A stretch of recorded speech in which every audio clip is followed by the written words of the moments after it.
think I got everyone's attention there. Okay, we're going to make a start. Thank you very much, everyone, for coming this evening, and welcome to this share launch event for the Tollerton Flying Club. I'm getting a signal from the back that even with the microphone, I need to talk a bit louder. So in our little dress rehearsals, we haven't used this, so I'm going to do my best with this now. It is amazing to see so many people here tonight, and for all of us who've been involved with the steering group, this is a really positive start for what we want to do next.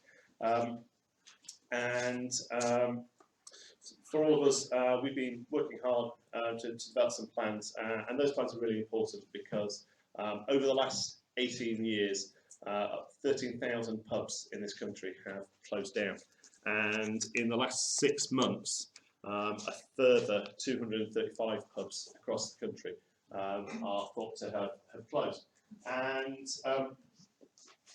that rate is that's actually down. There's been a drop in those numbers, and that's because communities like ours and communities smaller than ours have been taking action and fighting back, and that's because they don't want to lose their pub. They want to keep those important local facilities, and they don't really want their pub to end up doing what I'm trying to get these slides to do right now.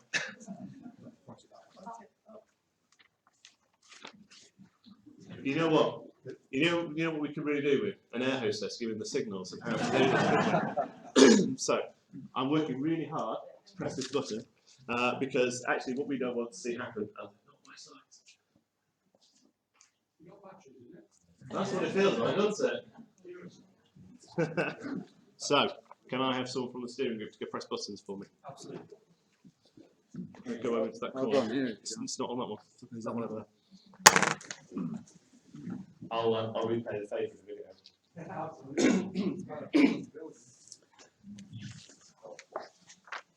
So, what we don't want to happen is for something like this. Click. Was it worth the wait? Right, okay, I'll find my place again. So, you can click again. In Tollerton, a group of residents and parish councillors have been using that last 6 months to try and shape a different future for the Air Hostess. And we've been consulting with residents, we've been negotiating with the brewery, and developing a plan to hopefully keep the Air Hostess flying. And over the next 30 minutes, you'll hear from speakers from within that group, and they're going to tell you about why the pub's important. You'll get a bit of a guest appearance from a local expert who'll give you a professional view on that. We will talk to you about the negotiations. You'll finally get to find out some of those figures that I can't walk down the street without somebody asking me about. And obviously we'll tell you about our plan and the share offer itself. And you can click again. Over those 6 months, we've worked with a range of people, and we've been trying to learn from the experiences elsewhere, learn from communities that have gone down this route. And there's a few people that I wanted to mention to you. So the first is our work with Everard's, the brewery. They're the current owners of the Air Hostess, and actually they have been really good to work with. We would not be having this discussion tonight if it wasn't for the approach that they've taken and the engagement that we've had with them. They've been open, and we think they've been very fair and very supportive of this project. So I'd like to say thank you to Everard's for that. We've also been trying to take the right professional advice as well. So on there you'll see Gottschalk Solicitors, not a local firm, they're based in Hull, but they have experience working with other community pubs to be set up. We've also got a tax advisor based all the way up in Carlisle. Again, not local, but somebody who has experience of doing this and is giving us advice to make sure we get the tax situation right on this. Most importantly on here, I want to mention the Plunkett Foundation. So, of all the experts on there, they're the real experts in community businesses. And they are backed by the government as a body, as an agency to support communities like ours to set something up. And very early on, what we did was to approach them to try and get an advisor, and we were successful in a bid for that. And we've been working with Sally from the Plunkett Foundation ever since. And Sally's experience is from her own community, where she was part of the steering group that set up a community pub in Bamford. And she's helped a number of other communities since then. And overall, the Plunkett Foundation have helped over 70 different communities. And in each of those communities, those pubs are doing well. None of them have closed since they became a community pub. And the words from the advice from the Plunkett Foundation, when they've been looking at what we're trying to do, is they see no reason why the same can't happen in Tollerton. So they have been really helpful, giving us lots of advice. And what they've really been telling us about is that this isn't something new. This isn't a new approach. This is something that's been done elsewhere. So following their advice, we've set up something called a Community Benefit Society. And that's the sort of legal entity that that can run a community pub. It could run a share offer. Yep, go on. I'm with it. I'm getting with it. We're not. Not quite solid enough. And there's some formalities to it as well. So we've registered that with the Financial Conduct Authority. And that means that we're in a position tonight where we can actually start a share release. And I think the one thing I want to try and sort of get across in this bit of introduction is that whilst this feels new and different, lots of communities have done this already. And over the last week or so, we've had quite a lot of engagement with the local media. You may have heard or seen our own Rob Barrett in the Evening Post or on BBC Radio Nottingham earlier this week. And part of that interest is because in Nottinghamshire, nobody's really done this like this. It seems like something new and different, but it's not. We've been following all of the approaches that have worked so well in so many other communities. We've been talking to different community pubs. As a parish council, we've been talking to other parish councils that have done this, and we see no reason why this can't work in Tollerton. So what I'm going to do is pass over to a few different members of the steering group who are going to talk you through the different elements of what we've done, what the proposal is, and a bit of detail about the share offer. We're going to take probably about the next 25 minutes or so. After that, we'll have some time for some question and answers, and then following that, obviously, we'll all be available to speak to at the end. So, Steve, you're up next. Hello everyone, can you hear me at the back there? I lost my voice, but I can't let it flag. Thank you for coming out tonight. It's nice to see so many of you. My name's Steve King, in case you don't know me, and you may have read some of the articles that I've written recently in the village newsletter called The Future of the Air Hostess. So I was responsible for those. The Air Hostess was opened in the mid-60s. So, Steve, you have to hold the microphone closer to your mouth. It's not picking you up, except when you actually lean towards it. It's on. It's on. Is that better? Hi. Lower. You said lower earlier. That's not how we did the negotiation. Okay, thank you. The Air Hostess was opened in the mid-60s, about 4 or 5 years. 4 or 5 years before the, after the school. Is that better? Yeah, Perfect. That's fine. And at the time, most of the houses that now exist on Burnside Road hadn't yet been built. So the pub was one of the first things in this part of the new part of the village. I wanted to say that the pub has had a central role for a lot of people in their lives, people who live in the village. I can often recall hearing, when I've been in the pub, people saying, what a great place this is to live. And part of that, I think, has been because of the camaraderie that we're seeing in past years in the pub. There's been good times, good friendships made. And I think we need to try and get some of that back somehow. However, at the current state where we are with the pub, I think it's fair to say that the pub is in a difficult place at the moment, and I would even say it's somewhat down on its uppers. And if we're not careful, I think we're in danger of losing the pub. And we have an opportunity here to try and do something about that. Once it's gone, it ain't coming back. Okay. What a shame it would be. I mean, I consider the pub as important to, say, the school, the post office, the scout hut even. It's like that. It's an institution within. It's part of the village. And I think that if the pub were to go, the village in some way would change irrevocably. It would turn into what I believe is would be something of a dormitory settlement, not a community village. The pub is a part of that. And we might even want to think about what would be on the site if it wasn't a pub. I guess the obvious thing might be houses. So what you've got is you've got a comparison between houses versus something that can be made better, a community pub. And so there's a direct contrast, if you like, between providing more living space or a community facility. I don't think we need more living spaces at the moment. We need more community facilities that work. They have to work, and they're not at the moment. So what's happening is we're entering a short period now where the intention is to acquire the pub. But it is only a short period. We'll hear deadlines tonight. But during this time, we need to consider something that maybe we wouldn't consider normally, and that is not what the pub can do for us, but what we can do for the pub. However, we need to remember, it shouldn't be forgotten, there's a longer game at play here.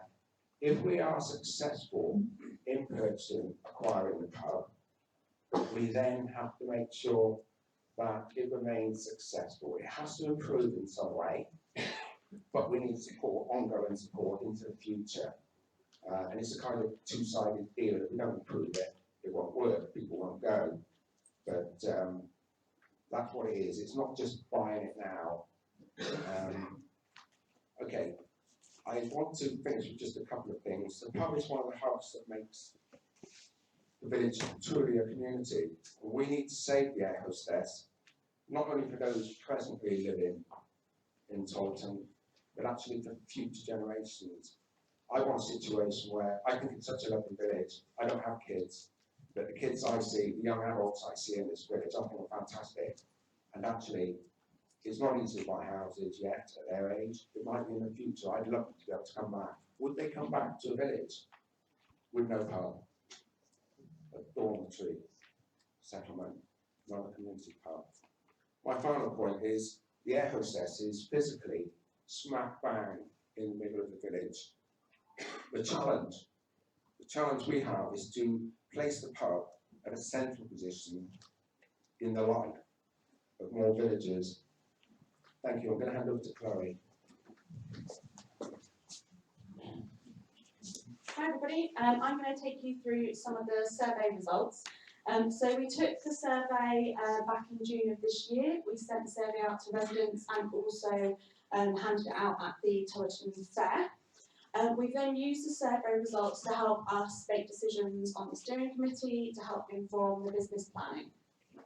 So one of the questions we asked was, do you want to save the pub? And fortunately it was a yes, which was what we wanted. Sorry. Thank you. One of the other things we asked was what things would make you more likely to visit the pub. So the three most popular things was improved food, ambience, and also customer service. We've then used these to help inform like the business planning, and not just the business itself, but also the property as well. We also looked at what food people wanted, and there's plenty of options, but particularly we looked at like Sunday lunches and weekday dinners. So again, this has all gone into business planning and what we want to try and achieve with the pub. And then lastly, one of the things we asked was, will you buy a share? And just over 50% of respondents said that they would consider buying a share.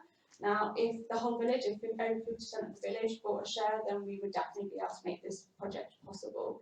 So this is where it's kind of all over to you guys. We now need your support to make this dream a reality. I'm now going to pass you over to Ant, who's going to take you through the business plan. Okay, can you hear me okay? Yeah? Okay, so those who have not met me, I'm Ant Sumner, and I'm an alcoholic. And hence my interest tonight. No, joking apart, I'm going to cover three areas. So I'm going to cover the what's called the beer garden effects. Then I'll cover the negotiation we've had with the brewery, and then we'll finish with the business plan. So in terms of the beer garden effect, what do we mean? So looking at some work that Savills did back in 2015, they concluded two things: that a third of buyers will check to see if the house they're interested in is near a good pub. Yeah. And they went as far to say that it has a really big selling point, because that's a big part of the decision making. It has a big impact on that selling, and has a real positive impact on property prices. Petty Sun and Prestwich, not easy to say after a few without a few beers, they went as far to say as a proximity to a good local pub could add as much as 10% to property prices. So strong linkage, that's the beer garden effect. Having that near your property is really, really important. If we look at Tollerton itself and look at house prices, look at Zoopla, and just look at some of the trends we're seeing in our property prices, we're quite buoyant at the moment. So in terms of the middle stat there, we've got the current average kind of value of a property in Tollerton just under £400,000. And the change in the last 12 months, just looking over to the right hand side, has been just under 5%, so £17,000. We can even look at the momentum in the last 3 months. We've had nearly a rise of 2% or £7,000. So my point is, there's a lot at stake here. There's a lot of equity at stake. And if you took the 10% property price I mentioned from Petty Sun and Prestwich, then you could say there's £39,000 worth, you know, against, in terms of equity against the property that a pub could give. But those are some anecdotes, there's some views. But we're very lucky tonight because we've got our own property expert in the room, Michael McIntyre of Tollerton from Royston and Lund, who has been kind enough to just comment himself on some of the views that we put up there and give his own perspective as well. Thanks, Greg.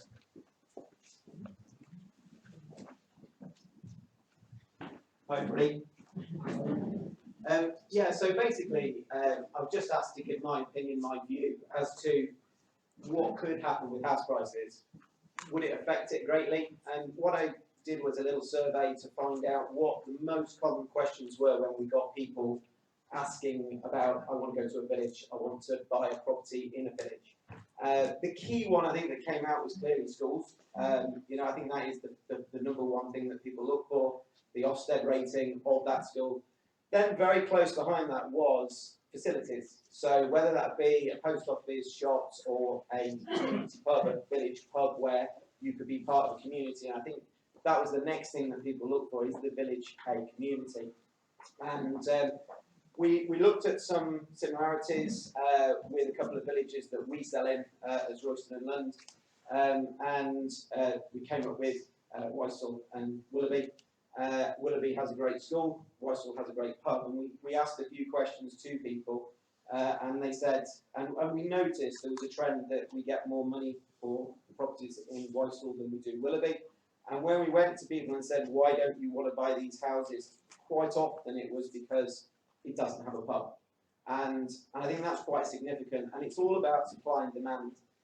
And I mean, we haven't got stats to say, I can't back up 10% or anything like that, but if we do put it alongside the Waitrose effect, which people do talk about, and there is evidence to say that if a Waitrose comes to an area, the house prices could go up 12%. I think that could be applied to a good village pub. And I think that if you look at house prices, if we lost our village pub and people use the same theory for their decisions not to buy, let's say in Willoughby, because that doesn't have a pub, then we could see the house prices come down a little bit. They might not, but we could see it. And on the reverse of that, if we get a good pub, and looking at some of these plans here on the board, I think if we had a pub like that, then I think that it will attract people in, it will make people want to live here, and I think that could have a really positive impact. So, you know, if we lose the pub, it could go down 5%. If we create a pub like this, then it could go up 5–10%.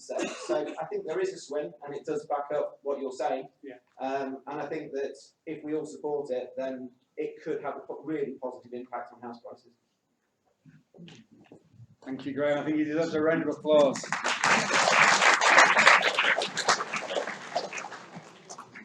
Okay, so on to the next bit, just around the brewery negotiations. So I've tried to sell this a little bit in the story of pictures, so a lot of clicking here, Matt.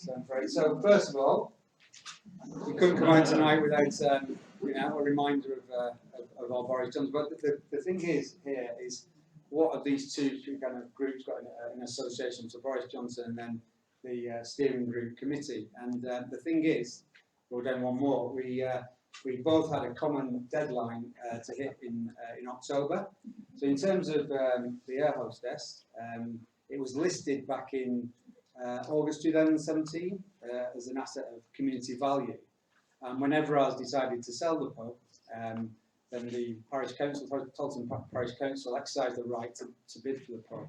And there was a 6-month moratorium, and that finished on the 16th of October. And that was our deadline, and we all know the other deadline. And the difference, where the association finishes, the difference is we hit our deadline. Obviously, we all know it's history that they didn't hit their deadline. So if we go on one more, so we're really shocked we hit that deadline, and I'll explain a little bit more about it. So we're not popping open the champagne at the moment. We've very much got to first base, so there's a lot more work to do, and having everybody here tonight, we've got to keep that momentum going to realise and keep the pub in the village. So if we go on one more, I know Everards are here, and I know Matt paid tribute to the negotiation. It was a good negotiation. I don't even know if Tim's here, but Tim from Everards was very much on Michelle Barnier on the other side. But a really good negotiation, a fair negotiation. And if we go on one more, it's real. This is the document, the heads of terms agreement that we've agreed with Everards to purchase the pub, which is brilliant news. I think we should a round of applause for that as well.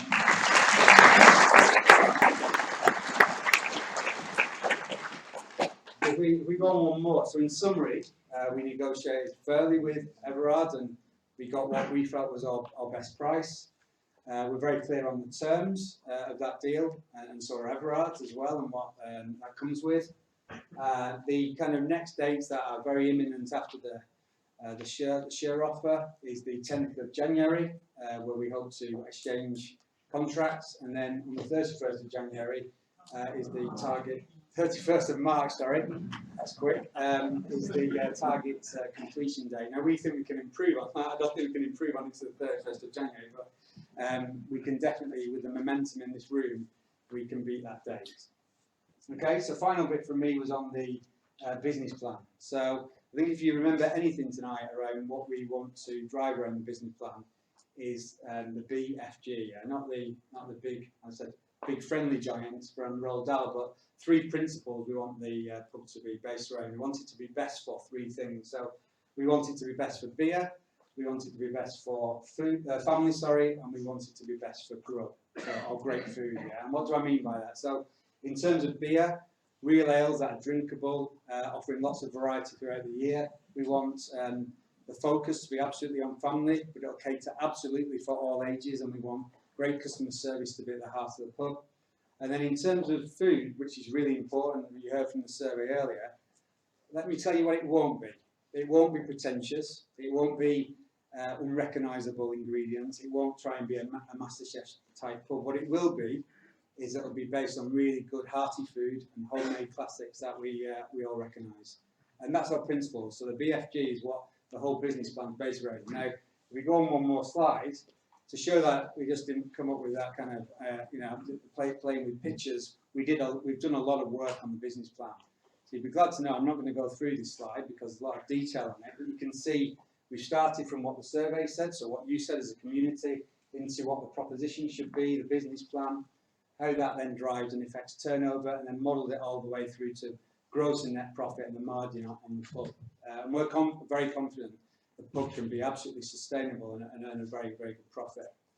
If we go on one more slide, and then just kind of to close, so just unpacking what we mean behind that business plan, what do we want to try and achieve? So at the heart of the business plan is in the middle of this slide. So there's the Tollerton Community Trust, there's the Tollerton Flying Club, that's us, representing the community, and then we will appoint a new a new tenant, who will be independent, a new independent tenant to run the pub. And that independent tenant will run the pub based on what we as a community want them to do. We'll form a management committee and we'll have a say in how the pub is run, and we'll appoint somebody who we want to run against the vision I've just said earlier in terms of the BFG.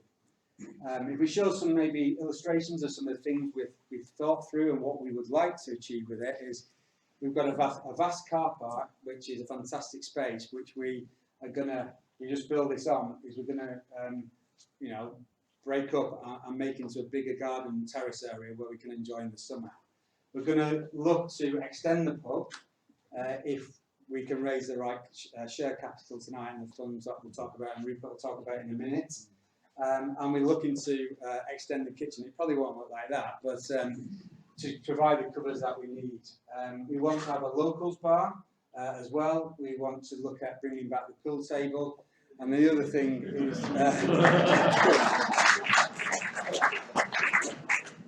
where I put that in.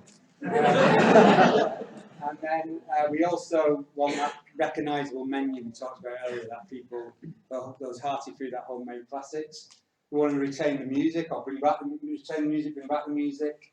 And we want to have that space in the summer where we can put up marquees and we can have real good social events. We can have barbecues, we can bring in pizza vans, and also the pub, we want it to be the heart of having social clubs, retain the pentong, the quiz nights and things like that as well. Obviously with the space in the garden as well in the summer, we can have beer festivals. I had to put this one up. We're going to modify the toilet, you'll be pleased to hear, and we're going to look at that space where children play, and again enlarge that and make that improve that as well. But at the heart of it, what it'll be based around is great customer service. That's what we absolutely need the pub to be based around, and that's what we'll do. So at that point, I'll hand you over to Rupert.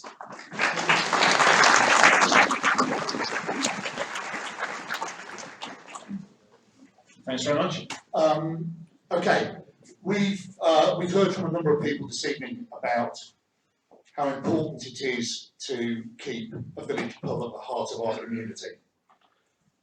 But anyway, down to the brass tacks.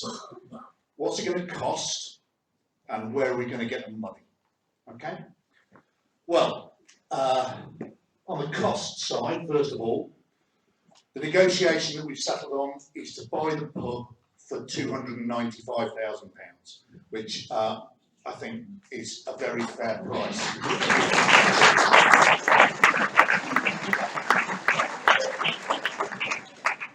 However, things don't stop there.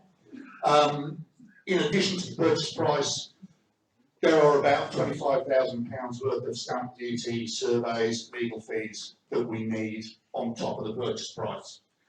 But then, as Ant alluded to, if we are going to attract a good tenant to run the pub for us, there are a couple of other things that we need to do. And the first area that we need to address is the kitchen.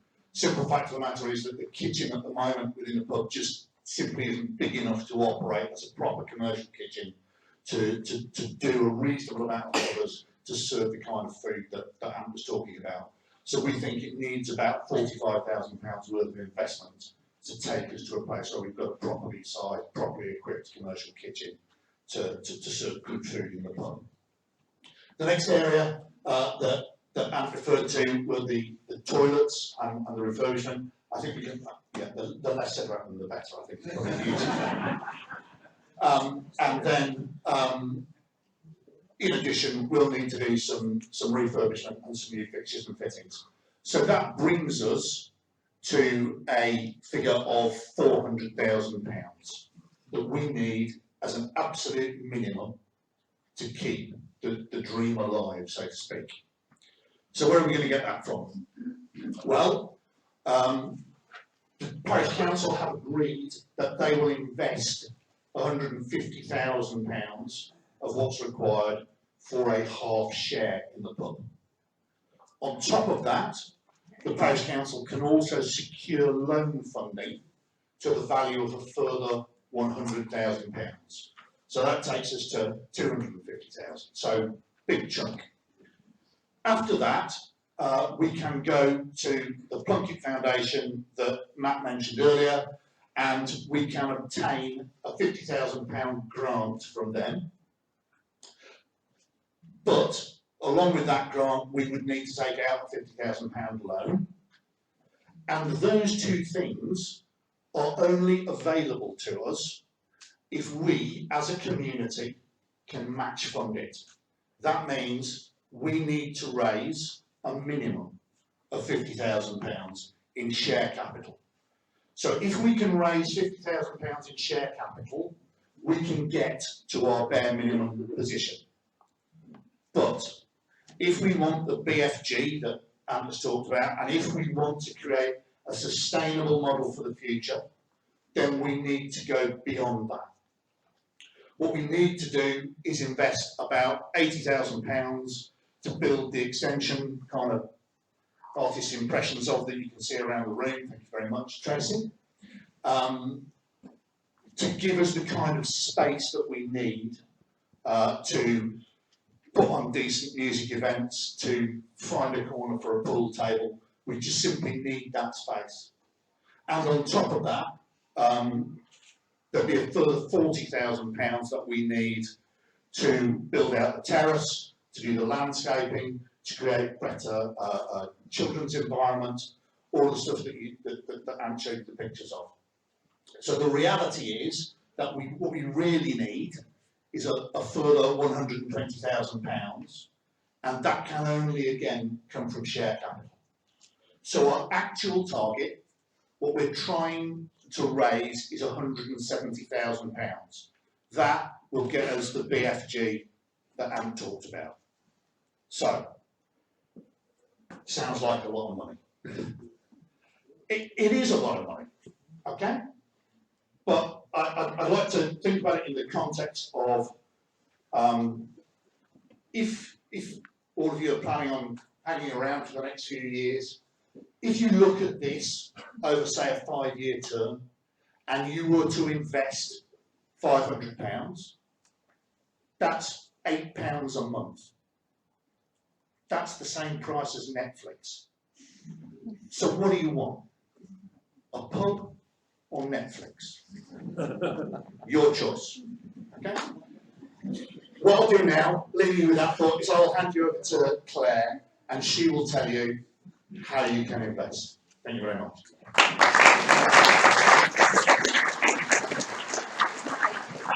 So, what we need to tell you about tonight is based on a proven model. So we know that this has been done before, and we hope that we can do it again in Tollerton. So this share offer has been designed to give you the chance to contribute financially on a long-term basis. As you can see from your leaflets, the offer is valid 4 weeks, starting tonight and ending on Wednesday the 18th of December. So, each share costs £50, but there is a minimum purchase of 5 shares per person. This is equaling £250. Of course, we'd like you to dig deeper into your pockets, but because the maximum you can purchase is £100,000 worth. So if any of you are feeling super generous tonight, that would be amazing. But I don't think anybody will.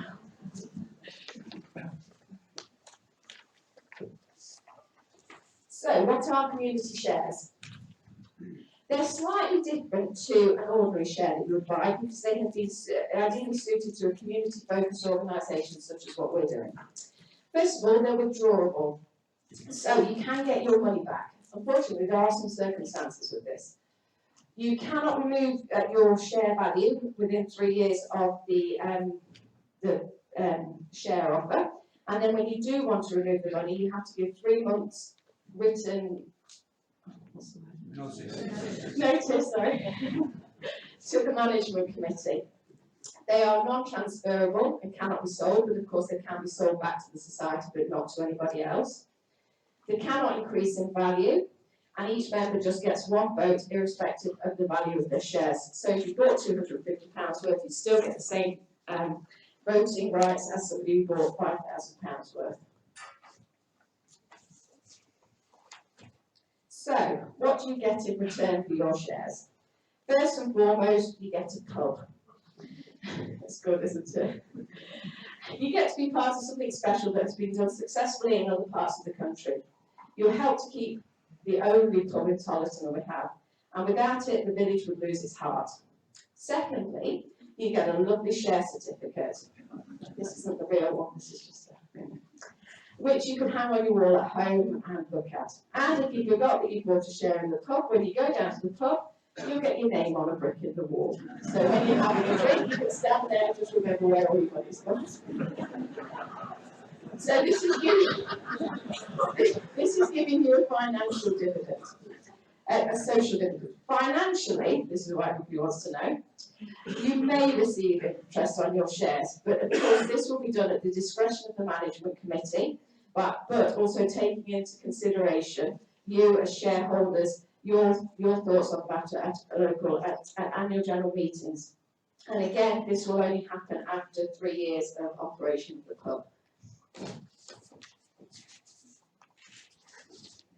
So, with any financial investment, there are always risks. But if we don't take risks, we don't get anywhere. Unfortunately, you could lose some or all of your money if you invest, but hopefully this will not happen, and it's tended not to happen in other cases of where they've done community pubs. There are various reasons this could happen, but the main one is the business failing. So if the business fails, the society would have to sell the land and the property and the building, and then it would have to pay off any creditors, and then the shareholders would get their payback. So all of this information is available in the full share document and in the business plans, which we have available tonight, but also available on the website.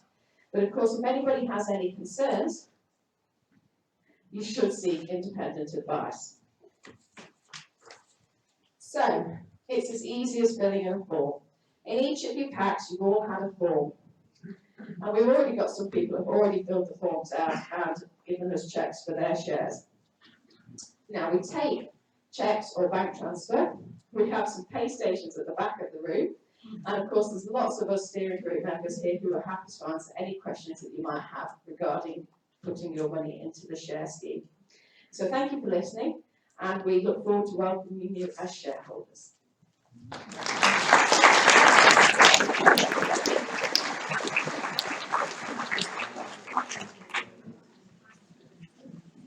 So everyone clear on that? No questions? We can all just go straight to the back and start spending money?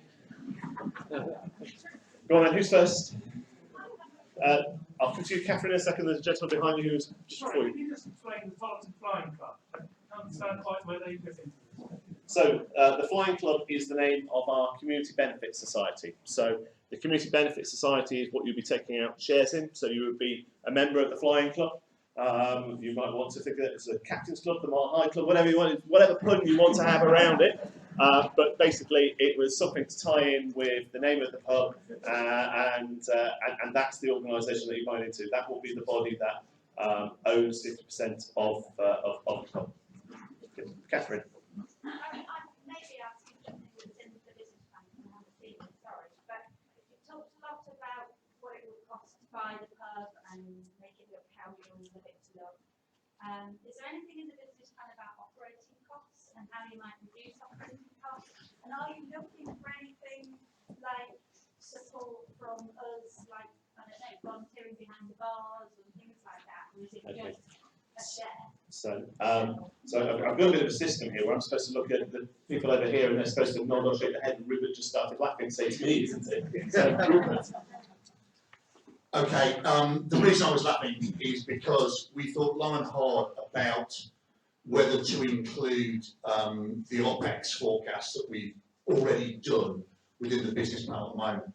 And we've chosen not to do that. We've chosen not to do it for a very specific reason, which is we are still in negotiation with potential tenants. So obviously what we don't want to do is say, look, this is what it's going to cost us. So that's your baseline pitch for how much you're going to pay us in rent. So that's the reason that we haven't included it within the business plan at the moment.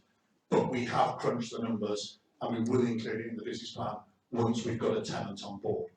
And so in answer to your other part of your question is we're not looking to run this using kind of volunteers from the community. We are going to get a tenant, and the tenant is going to run it. Okay. Yeah, so I think that comes back to the great service element of it. We want it professionally run with professional staff and somebody who is an expert in that field. That's what we do. What we may do is we may look for volunteers and for help with actually getting us to that stage. So obviously all the people at the front here are all volunteers, and all the work that we need to do in order to get a pub like what the pictures are showing, there may well be some opportunities there. I know the steering group's talked about things like a sort of community gardening project in order to help transform some of the grounds and things like that. So there may be some opportunities for that, but in terms of actual running, that's not where we're going to go. I saw a hand up at the top there. Yes. It's a two-part question. Can dogs come in now? In here? Okay, right, and if you need any tree work doing in landscaping, hard stuff. I haven't got to collect my shares, but I own a business. I'll do the car park a lot.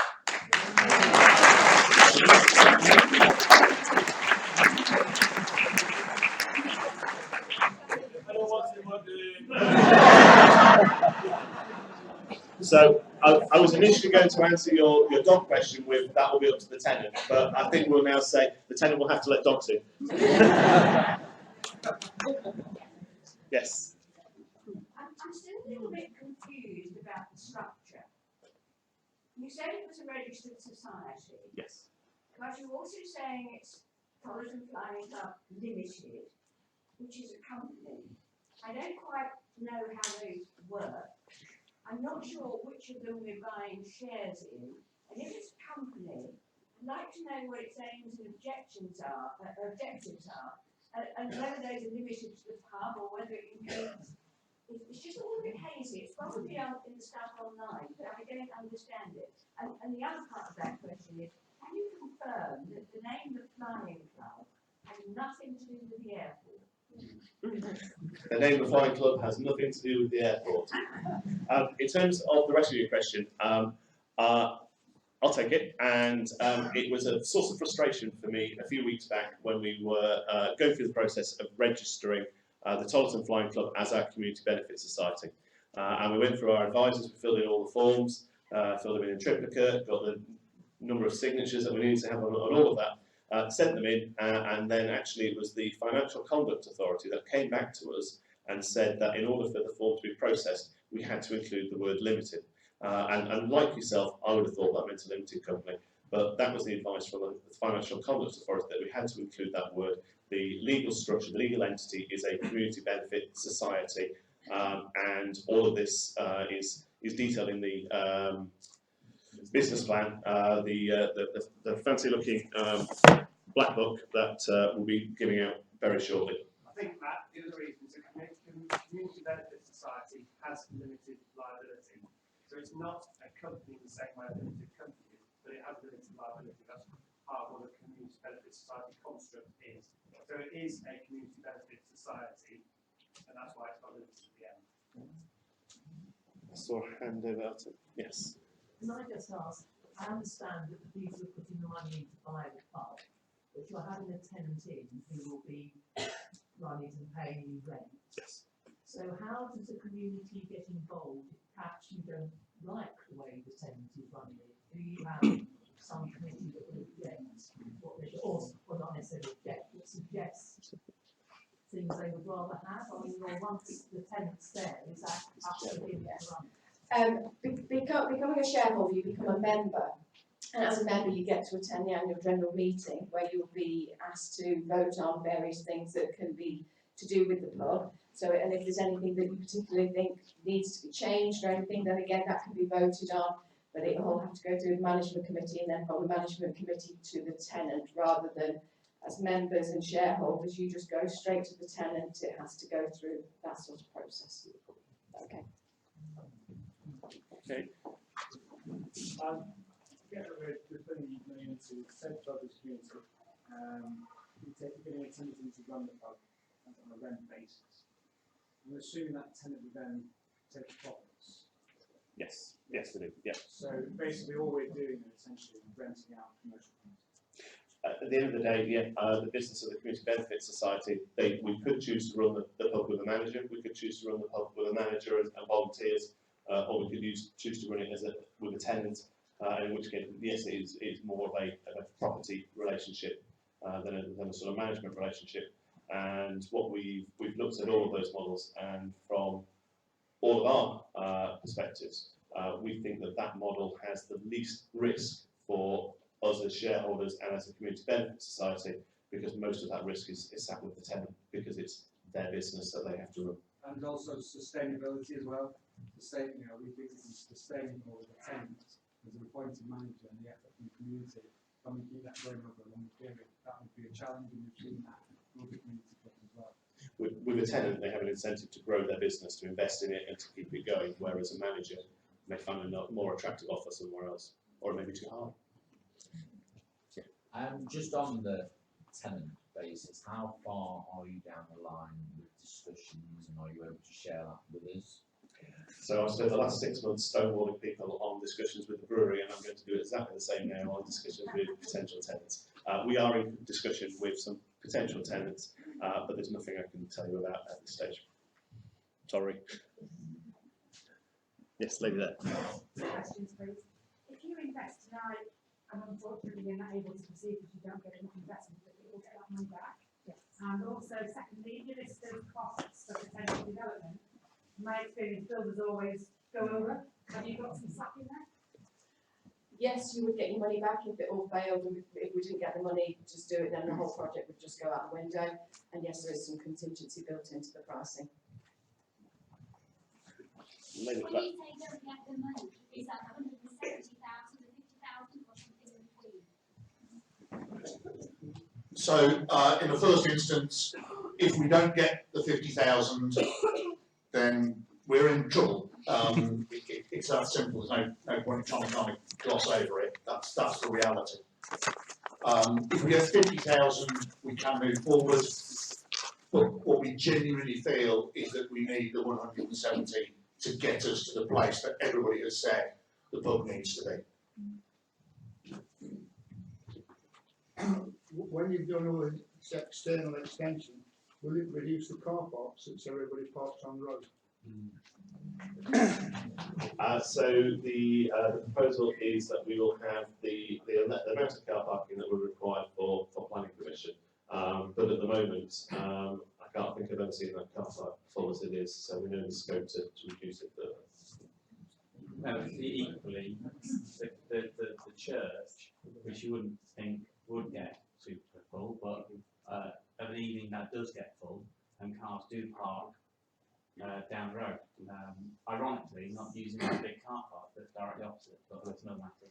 But so that you'd say is a adequate for a generous church for that category. So I suppose it comes down to, does the pub's car park act as an overspill for the church, or is it for the pub? No, but and the point I'm trying to make on the pub side is that if you're looking to reduce the amount of parking and increase the amount of business, then those two things are diametrically opposed. So, and if that's going to impact the street, I live directly opposite, then that's going to be something that's a permanent thing, and that's probably not going to help my property price. So, I haven't looked at the plans, so maybe down to more about it. So the plans are all indicative at the moment. The aspirations that we have, they're all subject to planning permission and passing the required levels for it.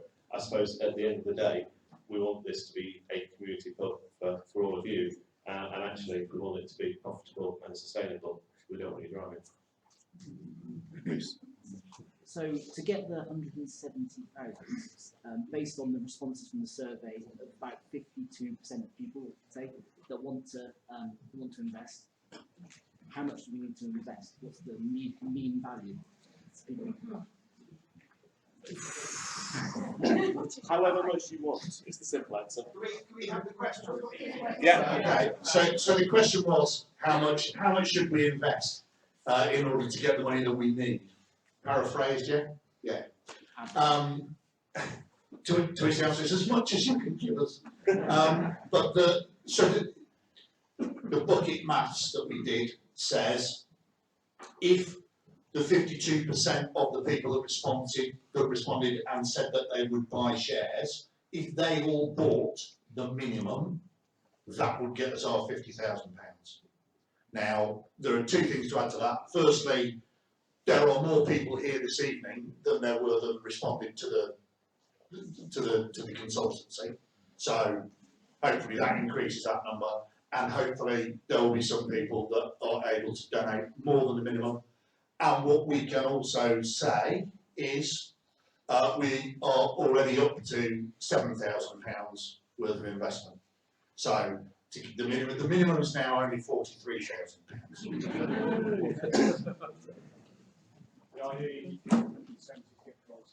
Yeah. Yeah. Got one here. Yeah. Sure. The young lady said that the only time we could protest about anything was at the annual meeting. Now that means if you've got to protest in January, you've got to wait till next December to raise an issue, which is then going to go through the committee, then to the tenant. You've got a problem. The problem is ongoing in that first year. You don't have to resolve it until the following year. The second thing is, I've heard a rumour that there's a big investor involved in this. Can you confirm that there is? No, I can deny there's not. Yeah, there are no big investors in this. So again, over the last 6 months, we've heard lots of rumours and suggestions floating around.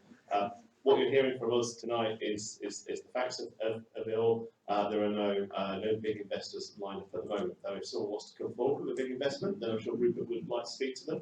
And in terms of your comments about the way that the pub's been run, so one of the things that we'd like to see in there is a good old-fashioned, simple suggestion box within the pub. But also, your management committee will be meeting more regular than the annual general meeting, and you'll have the opportunity to actually raise anything with them. And they will have that ongoing relationship with the tenant, where they will be expecting to meet with the tenant 2-4 times a year on a frequency to be determined.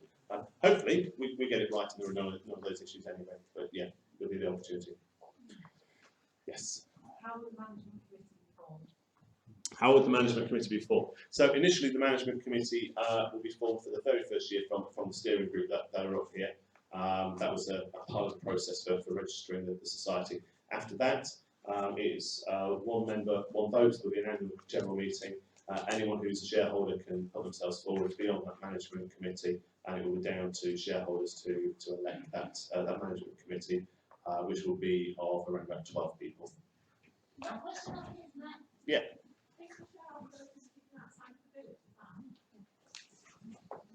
Anybody can put somebody in. Within reason. Oh, yeah. Any more at the top there? I can't see. Right, I'll give this gentleman here, then I'll come to the front. Is new charge going to be completely free of charge with regard to beer supplies? Do you want to take that one, Anne? Yeah, if I just, which one was it? Is it going to be free for us? No, they're not going to be tied at all. They would have potentially association with breweries, but again, we would be able to influence that as well. But it would be their ultimate choice at the end of the day. That Castle Rock was lovely. At the front here.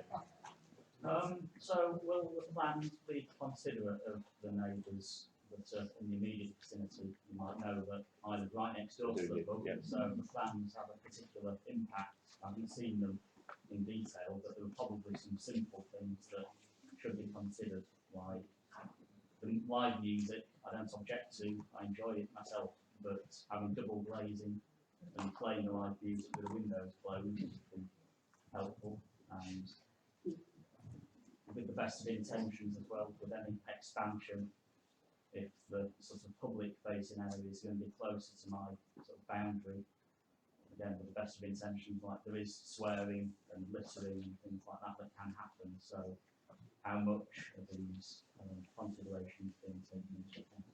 So for those the questions around whether the pub will be a considerate neighbour and whether all of the plans will reflect the impact on potential neighbouring properties. And I think the answer to that really is in the name. We want it to be a community pub, so that has to be respectful of the community around it as well. So there are standards and processes. Where's Tracy gone? And we will go through with the planners, with the building regs people, with the licensing officers, and nodding me like there's more people that I need to mention. Environmental health, to make sure that actually it's done in a fit and proper way, and there'll be the opportunity for people to feed into that process as well. Yes. Just looking at the Tonk area, is the size of that negotiable or not? Probably same as my last answer. Yes, I think there's the steering group have looked to try and with those plans get a balance of facilities that we think leaves the pub in the best place for the future. They're not going to be perfect just yet. There's going to be a bit of room to move things around and play around with the site. You're not thinking of getting rid of the tank at all? There are no proposals to get rid of the petanque at the moment. What the steering group thinks is that space could be better used. So, for example, at the moment the petanque is on different levels, so it can only really be used for petanque. But if we wanted to put, I think Anne showed earlier a marquee for a beer festival. It could go on top of that. So it's making it multi-use. Is the intention for the tenancy that they are sort of living tenants as the current tenants are as well? Will that capacity still remain? Or? My understanding is that there's a requirement for someone to be living on the premises, and that's the expectation that we have at the moment. Yes. Lady there. Sorry, could I just ask, are the people that are running it at the moment managers or tenants? So I heard that somewhere. So the question was, is the current management a manager or a tenant? They are a tenant working, renting from a brewery, so they're tied to a brewery and they're the tenant of the property. Because you said that you felt that tenants had more incentive to run the pub. Careful where we're going with this. I think there's a really different model that I'm trying to bring to bear here. So the pub, as it stands at the moment, is what's called a tied pub, tied to a brewery. So it has to pay the brewery level of rent and buy the beer at the brewery's cost. And that's the brewery's model. There's no criticism of the brewery, everyone's a great brewery. But that fundamentally is quite a tough economic model for a tenant to live with. We're changing that. So we're going to be able to charge a little bit less rent, and then we'll be a free house. So they'll be able to buy beer at a better margin. And that fundamentally changes the economic proposition for a tenant. So one of the reasons that there's been so many problems, I mean, to be quite frank, we've used that pub for years, and we've seen many, many different people running it. Yeah. And they've all had totally different styles. Yeah. And they've all tried their best. You have to give them due for what they've done. And none of them really have been successful. And you have to ask the question, why do you feel now that by changing to this, it will be successful? But if you say there's that monetary, that financial system. And it's a big, big difference. So we think it's around 20% difference on margin, which when you consider, we're talking about the margin on their turnover. So if you improve your margin from 20%, that takes you from a marginal business to a more profitable business. And that to me is a fundamental issue. We've had some reasonable tenants in there, and some, there's been various ones, but I think at the heart of it is they've struggled to make money, and they've gradually then, as they've struggled to live in, they've struggled to invest, and they've lost motivation. And if they're making money, then they're going to be more motivated to continue to make that real effort and invest themselves. So we also think that gives us a better opportunity to attract the kind of tenant we want. So that is really at the core of it, that change in the economic model. Thank you. Gentleman over there again. Have you also considered trying to make the pub a bit more unique? I know you have displayed X, Y, and Z, but I was also thinking more in particular to a gin distillery or a microbrewery underneath. So one of the things we are looking at is whether underneath some of the extension that we're looking to build, whether there will be room to create a space for something like a community brewery or something like that as another project. But at the moment we are focused on the pub, what people have said that they think it needs, and the model that we're looking at. But there's the opportunity to explore something like that as well. There's a lady at the back there. Yeah. I'm sure you have considered this conversation anyway, but at the moment the pub isn't accessible from the return store. So I really want to make sure that you consider that when you do your plans. Any one of you? Yeah, one of the reasons, I was expecting to say why the toilet's so expensive. One of the reasons for that is because that includes the funds to make the building works fully DDA compliant. We know access around the pub, the car park, whether it's for someone who's disabled, whether you're trying to get in there with a pushchair, it doesn't work well, does it? And we're mindful of that in the plan. So I'm going to wrap this up in a moment. I'm going to take the lady there. I'm not going to go back to you, Hayes. You've had a go, and the lady here who hasn't asked a question as well. Then there'll be the opportunity to speak to any of us as well. We've just got a few more things to mention. So the gap between January the 10th. the purchase of 5th of March, and then obviously building with does that mean the book closes in between? What happens? What's the plan? At this stage, we don't know. So part of that is down to how the brewery responds. They've got a current tenant in there. Whether that tenant continues in there during that period, we don't know yet. So we're obviously talking to the brewery. What we've said to them is we want to see it stay open as much as possible. We may, depending on the scheduling of works, have to close it for a period or close part of it for a period. But we're not there with that information just yet. There's another lady, that's her hand, yes. Yes, we asked about the tank. Chairman of our club asked about it. You sounded as though you weren't quite sure whether you were going to support it in the future. I'm sorry if I give that impression. No, that's not the case. It's currently included within the plans that there should be retained.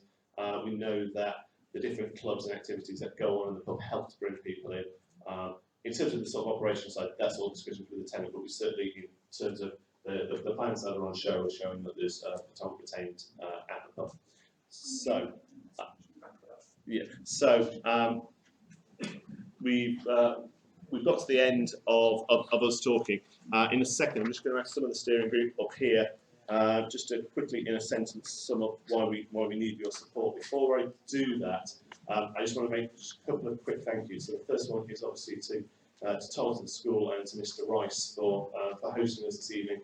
He'll be heading back down here in a little while to close and lock up. So thank you very much to the school for hosting us. It's the biggest venue we could find in the village, and we're still standing room only. I also need to say a quick thank you to Castle Rock Brewery and County Councillor Richard Butler, who have between them laid on the refreshments and provided some of the costs for the printing of the different materials that will be available to you shortly. And I also want to just very quickly thank all of the steering group for all the time and effort that's been going into this to get us to this stage.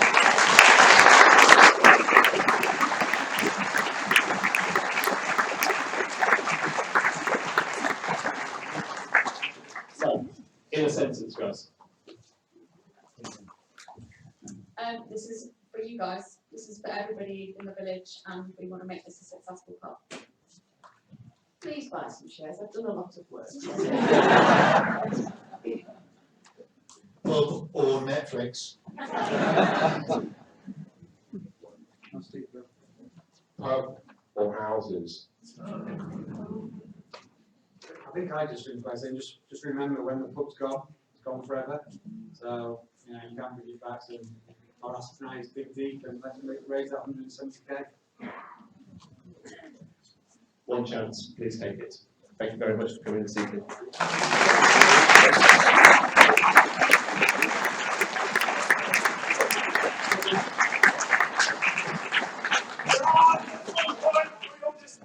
We have copies of the business plan and the share offer document available, so we just bring those out in a minute. There are copies of the architect's drawings available to go and have a look at, and the steering committee now available for further questions if you will ask us anything. So, if you're interested, take a copy of the business plan and the share document. I'll be down there in about 2 minutes. And if you want to buy some shares now, then please do. Thank you very much to the gentleman who's already bought £1,000 worth this evening. Drop into